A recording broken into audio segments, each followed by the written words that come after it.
우리가 인생을 살아가면서 때때로 우리의 인생을 비참하게 하는 이유는 복에 대한 올바른 개념이 없이 복을 추구하는 데 있습니다. 얼마나 많은 사람들이 진정한 복이 무엇인지를 모르고 막연하게 복받기를 원하고 있습니까? 오늘날 사람들이 추구하는 복은 거의 세속적인 복입니다. 재물이 많아진다거나 건강하고 출세하고 유명해지고 이런 것을 복이라고 생각하고 또 그것을 추구하고 있습니다. 그래서 그 복에 의해서 실족하고 절망하고 어떨 때는 교만하고 유혹에 빠지기도 합니다. 더욱이 복을 받을 만한 그릇이 준비되어 있지 않으면서 복을 달라고 합니다. 여러분, 한번 돈이 복이라고 생각해 보십시오. 근데 그 자신이 돈을 관리할 만한 인격이 못 된다면은 그 돈은 자기에게도 이롭지 않을 뿐더러 다른 사람에게도 피해를 주게 되어 있습니다. 먼저 사람다운 사람이 되고 돈이 주어져야 그 사람에게 그 돈이 유익한 것이지, 형편없는 인간에게 돈만 주어진다면은 저망하고 난망하고 나가서 나라까지 망하게 되는 겁니다. 무엇보다도 복받을 만한 그릇이 되어야 되는 겁니다. 인격이 없는 사람에게 지위가 주어지고 권력이 주어진다면 그것은 곧 낭패입니다. 만일 요셉이 복받을 만한 그릇이 되지 못한 채 애굽의 총리가 되어서 형들을 만났다라면 그가 어떻게 했겠습니까? 아마도 20년 전에 자기를 노예로 팔았던 그 사건을 기억하면서 고통을 주었던 그 일들을 떠올리면서 복수하려고 했을 겁니다. 그러므로 복 자체도 중요하지만 그보다 더 중요한 게 바로 뭐냐면 그 복을 받을 만한 인격, 그릇이 되어지는 겁니다. 신앙생활이라고 하는 것은 복에 대해서 배우고 복된 자로 양육되고 훈련되는 과정이라고 할 수 있을 겁니다. 복 자체와 복된 자는 별개입니다. 복과 자기 존재, 자기됨과 되어지는 존재, 이것이 중요한 것입니다. 여러분, 환경이 복이라 이렇게 생각하는 사람이 많은데 꼭 그렇지 않습니다. 공기가 좋고 집이 넓고 가세가 넉넉하고 몸이 건강하고 이런 것을 대체적으로 사람들은 복이라고 생각하지만 꼭 그렇지 않습니다. 정말 복된 자는 장소와 환경과 그리고 그의 모든 조건들이 중요하지 않아요. 어디에서든지 어느 때든지 복이 되는 겁니다. 오히려 역경 속에서 숱한 고난 가운데서도 남다른 깨달음을 갖게 되고 남다른 행복을 이루어가게 되는 겁니다. 그러므로 복 자체보다도 복된 자가 되는 것이 더 중요한 것입니다. 이것을 저는 복주머니라 이렇게 말하고 싶어요. 야고보서에는 두 개의 하늘 복주머니를 말씀하고 있습니다. 오늘 우리가 함께 읽은 본문이 바로 그것입니다. 자, 그렇다고 하면 무엇이 하늘 복주머니인가? 첫째로요, 시험을 이기는 것이 하늘 복주머니입니다.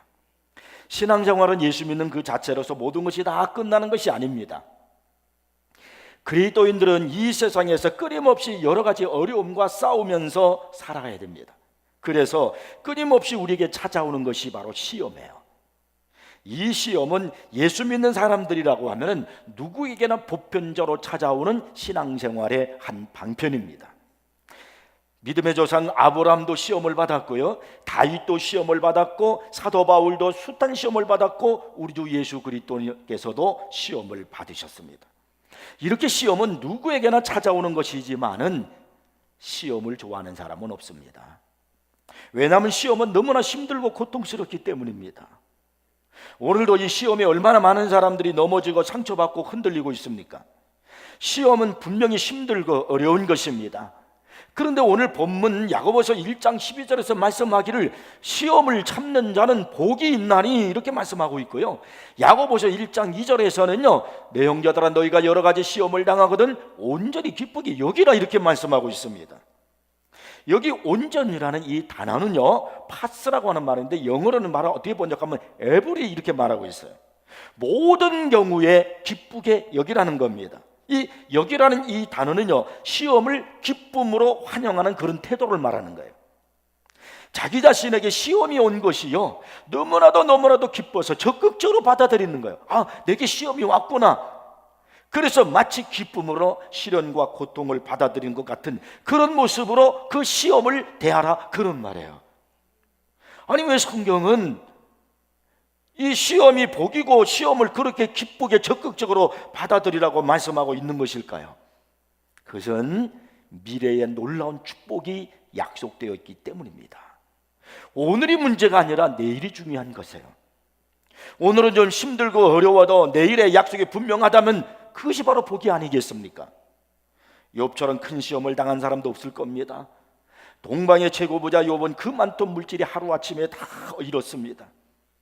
스바 사람들이 욥의 종들을 다 칼로 죽였고요, 하늘에서 불이 내려와서 양과 종들을 살라버렸고, 갈대아 사람들이 떼를 지어와가지고 약들을 다 빼앗아 버렸고, 그리고 칼로 그 종들을 다 죽였습니다. 뿐만이 아닙니다. 이 아들들이 10명이, 자녀가 10명이 있었는데 그 10명이 큰아들 집에 이렇게 있었는데 그만 거기에 태풍이 불어가지고 그 집이 무너지는 바람에 그 10명의 자녀가 한꺼번에 다 죽어버렸어요. 몸에는요, 발바닥에서 정수리까지 악창이 나가지고 너무나 막 가렵고 피가 나고 견딜 수가 없어서 깨진 기와장으로 자기 몸을 긁어야만 했습니다. 세상에 이런 아픔, 이런 시련, 이런 시험을 당하는 사람이 어디 있겠어요? 아마 인류 역사상 이렇게 큰 고통을 당한 사람도 없을 거예요. 그러나 욥은요, 자신에게 찾아온 이 엄청난 시험의 의미를 그는 알았어요. 그래서 그는요, 하나님 앞에 이렇게 찬양을 합니다. 내가 모태에서 알몸으로 나와 싸운즉 또한 알몸이 그리로 돌아가올지라. 주시니도 여호와시요 거두시니도 여호와시오니 여호와 이름이 찬송을 받으실지니이다. 그리고요, 그는 욥기서 23장 10절에서는 이렇게 유명한 고백을 하잖아요. 내가 가는 길을 그가 아시나니. 지금 그가 가는 길이 어떤 길이요? 견딜 수 없는 고난의 길이요, 아픔의 길이요. 그가 나를 단련하신 후에는 내가 순금같이 되어 나오리라. 이는 그가 말로 표현할 수 없는 고난과 비극을 당하는 현장에서 한 말이에요. 그가 당하는 고통을 비웃고 놀려대는 친구들에게 그들의 철학적인 궤변과 변론 앞에서 욥이 말하는 겁니다. 너희들은 모른다. 하나님만이 나를 아신다. 그분이 나를 단련하신 후에 나는 순금같이 나올 것이다.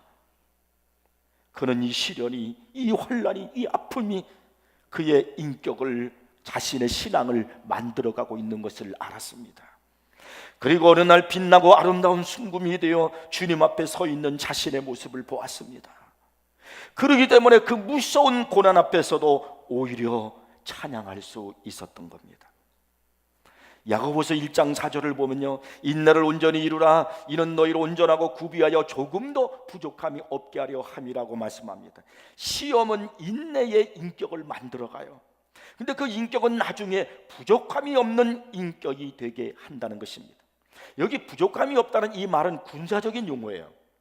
곧 완전 무장한 군인, 잘 훈련된 그런 군인 같아서 그런 군인은요, 용감합니다. 씩씩합니다. 두려울 것이 없습니다. 앞으로 어떤 시련을 당해도 어떤 문제가 온다 할지라도 전혀 두려워하지 않아요. 문제가 되지 않아요. 이것이 바로 부족함이 없단 말이에요. 이런 성도가 된다는 거예요. 이것은요, 신앙적으로도 똑같은 걸 말하는 거예요. 영적으로도 부족함이 없는 인격이 된다는 겁니다. 그래서 이제는 칭찬을 받아도 교만해지지 않고, 어려운 일을 당해도 절망하지 않아요. 원수 같은 사람을 만나도 미워하지 않아요. 힘든 일도 주저하지 않고 넉넉하게 이길 수 있는 사도 바울 같이 넉넉히 이기는 그런 믿음의 사람이 되게 한다는 거예요. 향수하면 프랑스를 생각하게 되고, 자동차 하면 독일을 생각하고, 요리하면 중국을 생각하게 됩니다. 근데 여러분, 말하면 뛰어다니는 말이죠. 하면은 아라비아입니다. 왜 말하면 아라비아고 이 아라비아 말이 세계적으로 으뜸이 되는 말이 된 줄 아십니까? 거기에는 이런 유래가 있습니다. 옛날 어느 아라비아 왕이 강력한 군대를 가지고 싶었습니다. 그러려면 무엇보다도 좋은 말을 가져야 하기 때문에 우리나라의 최고의 말을 준비해서 강력한 군대를 가질 것이다, 이렇게 생각을 하고서 신하들에게 명령을 해가지고 너희들이 전 세계를 다니면서 말을 구해와라, 좋은 말을 구해라, 값은 생각하지 말고 최고로 좋은 말들을 구해와라, 이렇게 명령을 내렸습니다. 그래서 이 신하들이 세계를 다니면서 100필의 말을 구해가지고 왔습니다. 왕은 이 100필의 말을 앞에 놓고 그 말을 조련하는 조련사에게 그 말을 훈련시키도록 그렇게 말했습니다. 나팔을 불면은 막 달리다가 또 다른 나팔을 불면은 그 즉시에서 쓰게 만들고, 또 나팔을 불면 막 달리다가 또 다른 나팔을 불면 또 그 즉시에 딱 멈추게 만들고, 이런 훈련을 시켰습니다. 이제 그 훈련이 다 끝나고 난 다음에 왕이 직접 나가서 이제 시험을 해봤습니다.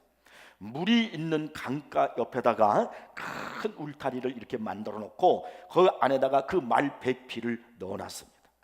그리고는 그 말들에게 사료를 넉넉히 마음껏 배부르게 먹도록 주었습니다. 이렇게 시큰 먹여놓고서는요, 이 말들에게 물은 주지 않는 겁니다. 그러니까 이 말들이 목말라서 죽겠는 것입니다. 물소리는 들리는데 물 냄새는 올라오고 있는데 물을 주지 않으니까, 그렇다고 해서 울타리를 만들어서 넘어갈 수도 없고요. 이 말들이 막 고개를 들고 소리를 지르고 앞발을 들고 막 난리를 치지만은 그래도 절대로 물을 주지 않았습니다. 이틀이 지났습니다. 그 다음에 그쪽 강으로 열려있는 울타리 문을 활짝 열었습니다. 말들이 문이 열리자마자 그 강가를 향해서 물 있는 곳을 향해서 막 달려가는 거예요. 이 강가에 거의 다다르게 되었을 때 정지 나팔을 부는 거예요. 막 신호를 보냈어요. 이틀이나 물을 주지 않았으니까 이 말들이 얼마나 목이 마르겠습니까? 물을 보고 달려가는 그 말을 향해서 정지 명령을 내린 거예요. 대부분의 말들은요, 그 말을 정지 명령에 그 나팔 소리가 들리든 말든 상관하지 않고 물속으로 막 첨벙첨벙 뛰어들어가서 물을 마시더라는 거예요. 그런데 그 중에 4마리의 말은 정지 명령에 따라서 바로 물 앞에서 딱 이렇게 서더라는 거예요.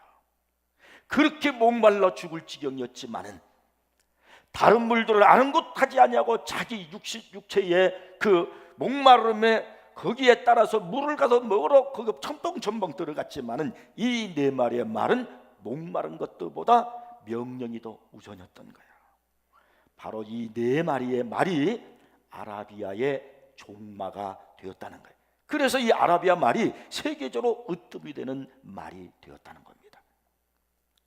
하나님께서 우리에게 주시는 시험의 가장 중요한 목적은 여러분들로 하여금 복받는 복된 사람이 되게 하는 데 있습니다. 우리말 성경에 오늘 본문을 보면은 시험을 참는 자는 복이 있나니 이렇게 되어 있잖아요.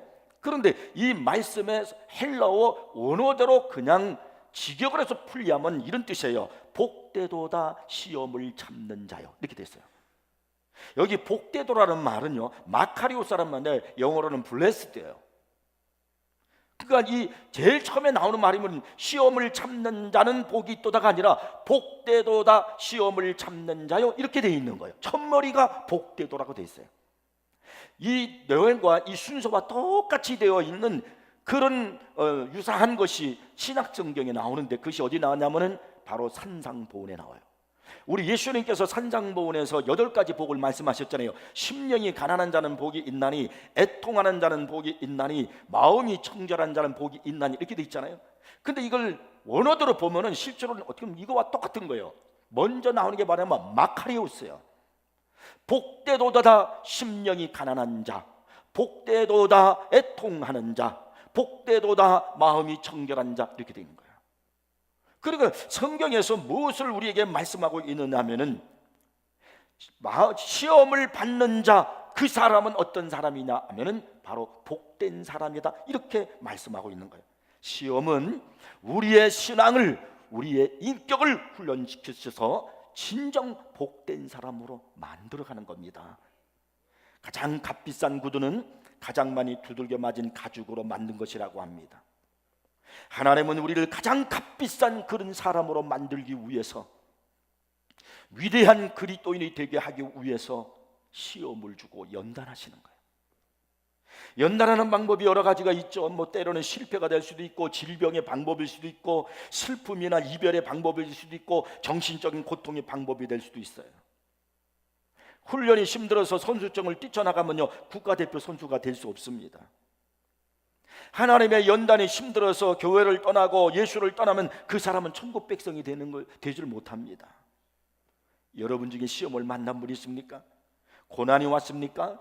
잘 견뎌내시길 바랍니다. 이겨나가시길 바랍니다.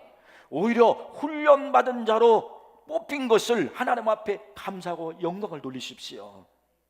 반드시 머지않아 하나님의 놀라운 축복을 받게 될 줄로 믿으시 바랍니다.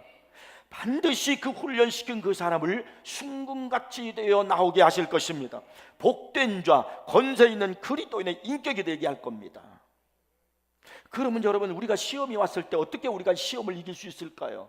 시험을 참는 자가, 시험을 이기는 자가 복된다라고 그랬는데 어떻게 이겨낼 수 있을까요? 먼저 여러분, 내게 시험이 오잖아요. 그러면 하나님의 사랑을 늘 확신하시기 바랍니다. 하나님이 나를 사랑하고 계시다, 하나님을 나를 사랑하고 계시다를 확신하세요. 자, 오늘 본문 이 야고보서 1장 12절에서 말씀하기를 주께서 자기를 사랑하는 자들에게 약속의 생명의 멸류관을 주신다 그랬어요. 그러니까 시험은 하나님의 사랑 가운데 오는 거예요. 하나님께서 나를 사랑하시는 그 사랑의 증거로 내가 시험을 받게 되는 겁니다. 그래서 이 시험은 하나님의 은혜 안에서 되어지는 일이고 또 축복 가운데서 이루어지는 것입니다. 그러므로 내가 시험이 오잖아요, 내게 시련이 오잖아요, 하나님이 나를 사랑하고 계시는구나. 내게 지금 이 온 어려움은, 이 시험은 하나님이 나를 사랑 가운데서, 축복 가운데서 주신 것이다. 이 하나님의 사랑을 확신하기를 주의 이름 축복합니다. 그래야 이길 수 있어요. 그 다음에 또 어떤 방법으로 이기냐면은 말씀과 기도로 이길 수 있습니다. 예수님께서 사탄에게 시험을 받으셨을 때 말씀으로 그 시험을 이기셨습니다. 시험이 오면은 우리는 자꾸 사람들의 말을 듣기를 좋아해요. 그 말에 우리는 기울이기 쉬워요. 사람들의 말은 그 문제를 해결해 주지 않습니다. 시험이 올 때 여러분의 환경을 보거나 사람의 소리에 귀를 기울이지 말고 하나님의 말씀에 귀를 기울이십시오. 예수님이 사탄의 시험을 말씀으로 이기셨다는 이 사실을 잊지 마시길 바랍니다. 그럴 때일수록 여러분이 설교를 들으시고 말씀을 들으시고, 그리고 그럴 때일수록 성경을 읽으십시오. 그 다음에 여러분 기도하십시오. 예수님께서 겟세마네 동산에서 십자가의 시험을 앞에 두고 기도하실 때 성경 누가복음 24장 43절에서 이렇게 증거하고 있어요. 천사가 하늘로부터 예수께 나타나 힘을 더하더라. 여러분이 시험이 왔을 때, 내게 어려움이 왔을 때 말이에요, 하나님 앞에 무릎 꿇고 기도하잖아요. 하나님, 내게 이 어려움이 왔습니다, 이 시험이 왔습니다. 그리고 기도하잖아요. 그러면 하나님께서 그 시험을 이길 수 있도록 힘을 더하여 줄 줄을 믿으시기 바랍니다. 우리의 시험은요, 내신 비율이 높아요. 내신 성적이 좋은 학생이 좋은 대학에 들어갈 수 있는 것처럼 시험을 이겨 하나님께 높임을 받는 성도가 되기를 주의 이름으로 축복합니다. 시험을 잘 이겨내서 여러분의 신앙적 인격이 향상되고 하늘의 복을 받을 만한 그런 그릇으로 준비되어서 생명의 멸류관을 얻기를 주의 이름으로 축복합니다. 그래서 여러분, 시험을 이겨내는 것이 바로 하늘의 복주머니야. 그 다음에 두 번째로 하늘의 복주머니가 뭐냐? 인내가 하늘의 복주머니입니다. 자, 오늘 야고보서 1장 12절 읽었죠? 다시 한번 성경을 읽어보겠습니다. 보라, 인내하는 자를 우리가 복되다 하나니 너희가 욥의 인내를 들었고 주께서 주신 결말을 보았거니와 주는 가장 자비하시고 긍휼히 여기시는 이시니라. 우리 믿음을 갖고 사는 성도들이 꼭 지녀야 할 신앙의 덕목 중에 하나가 바로 뭐냐면 인내입니다. 인내는요, 괴로움이나 어려움을 참고 견디거나 뜻한 일을 이루기 위해서 여러 가지 어려움을 참고 견디어내는 일을 의미하는 것입니다. 여러분, 인내는 복주머니입니다. 왜냐하면 인내하는 사람은 복을 담을 주머니를 만드는 것과 같은 결과를 낳기 때문입니다. 그래서 오늘 본문 11절에서 보라, 인내하는 자를 우리가 복되다 하나니 라고 그렇게 말씀하고 있는 거예요. 히브리서 10장 36절을 보면은요, 너희에게 인내가 필요함은 너희가 하나님의 뜻을 행한 후에 약속하신 것을 받기 위함이라고 이렇게 말씀합니다. 인내하면은 하나님의 뜻을 이룰 수가 있고요, 그리고 약속의 축복을 받을 수가 있습니다. 모든 것에는 다 기다림이 필요한 거예요. 서두르지 마세요. 급하게 이루어지는 게 아닙니다. 귀한 것일수록, 큰 것일수록 기다림의 시간이 더 필요한 겁니다. 밥도요, 뜸들어야 먹는 거예요. 맛있는 거예요. 김치도 숙성되어야 맛있는 겁니다. 사람도 성숙해지고 복된 사람이 되는 데는요, 기다림의 시간이 필요한 것입니다. 다윗은 왕이 된다고 기름 부음을 받고도요 13년 동안 기다려야 했습니다. 그는요 사울 왕으로부터 살해의 위협을 받고 도망자가 되었어요. 그래서 막 메마른 광야의 땅을 가고 건건한 사막을 행하고 그리고 굴 속에 몸을 숨겨야만 했습니다. 그러나 이 다윗은 그래도 하나님이 주신 약속의 비전을 잃지 않고 기다리고 있었습니다. 모세는 지도자로 부름을 받기 전에 자기 스스로 지도자가 되겠다고 혈기를 부렸다가 살인자가 되어서 도망자가 되어 광야로 피신했습니다. 그곳에서 40년을 기다린 후에야 나이 80세가 되어서 비로소 지도자로 하나님의 부름을 받은 거예요. 야곱은 20년을 기다렸고 요셉은 13년을 기다렸어요. 우리 예수님은요 공생의 사역을 하시기까지 30년을 기다렸습니다. 그렇다면 기다림은 우리 인생사에서 자연스러운 일이라고 말할 수가 있어요.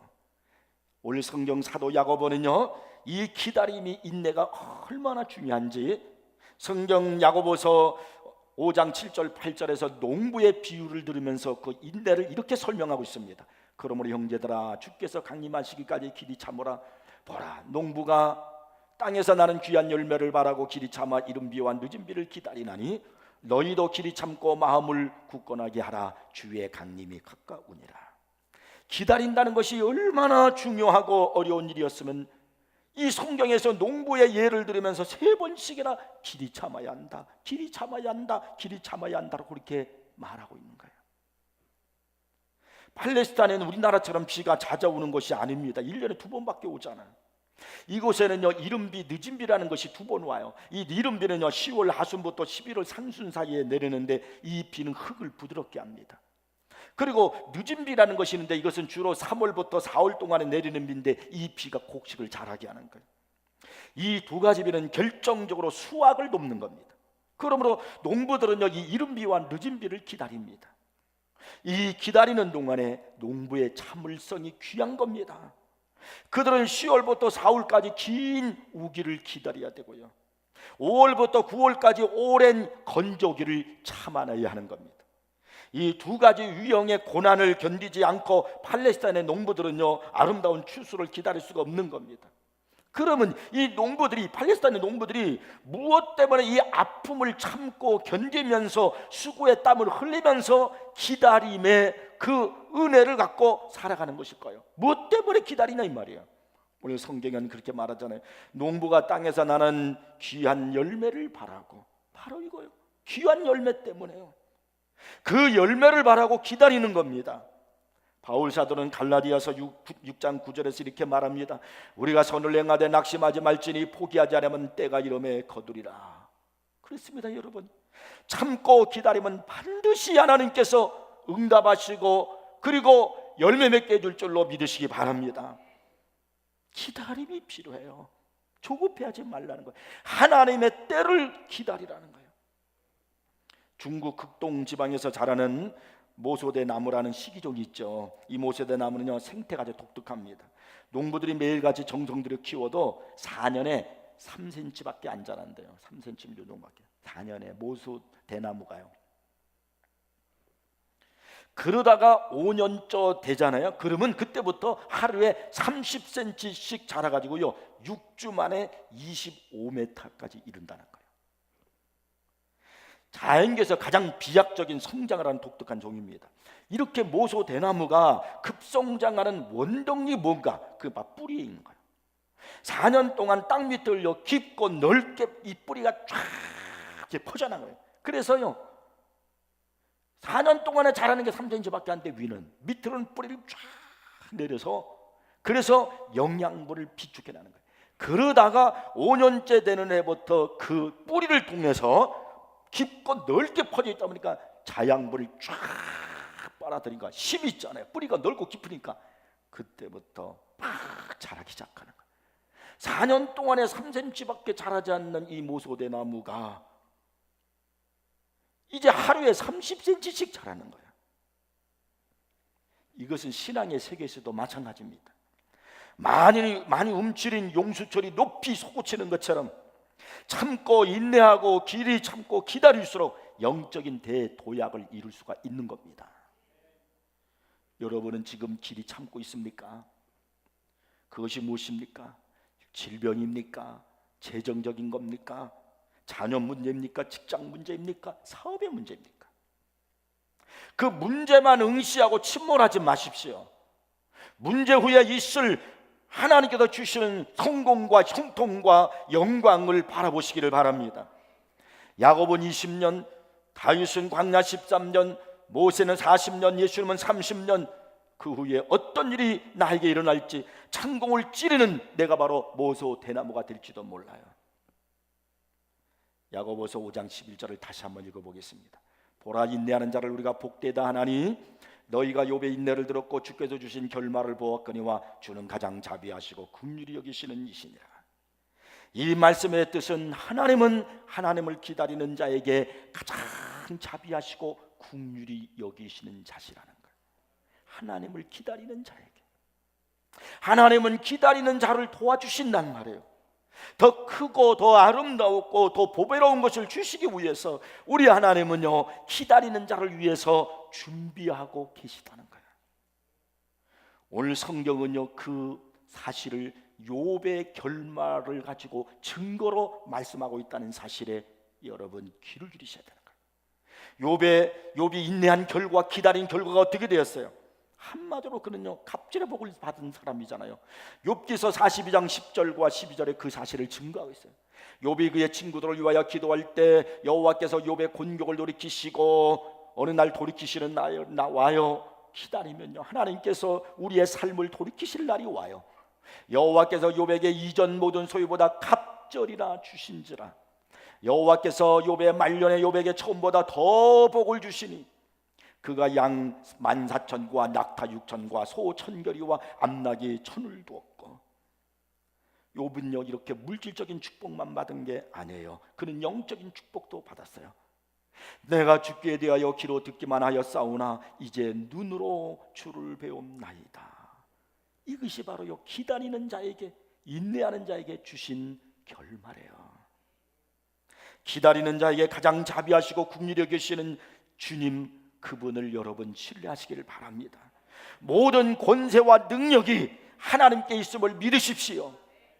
그분이 여러분이 어떤 어려움과 아픔과 고난이 와도 참고 인내하고 기다리면, 여러분이 어떤 시험이 와도 그것을 기도하면서 말씀으로 여러분이 이겨나가시면 10배, 100배로 보상해 줄 줄로 믿으시기 바랍니다.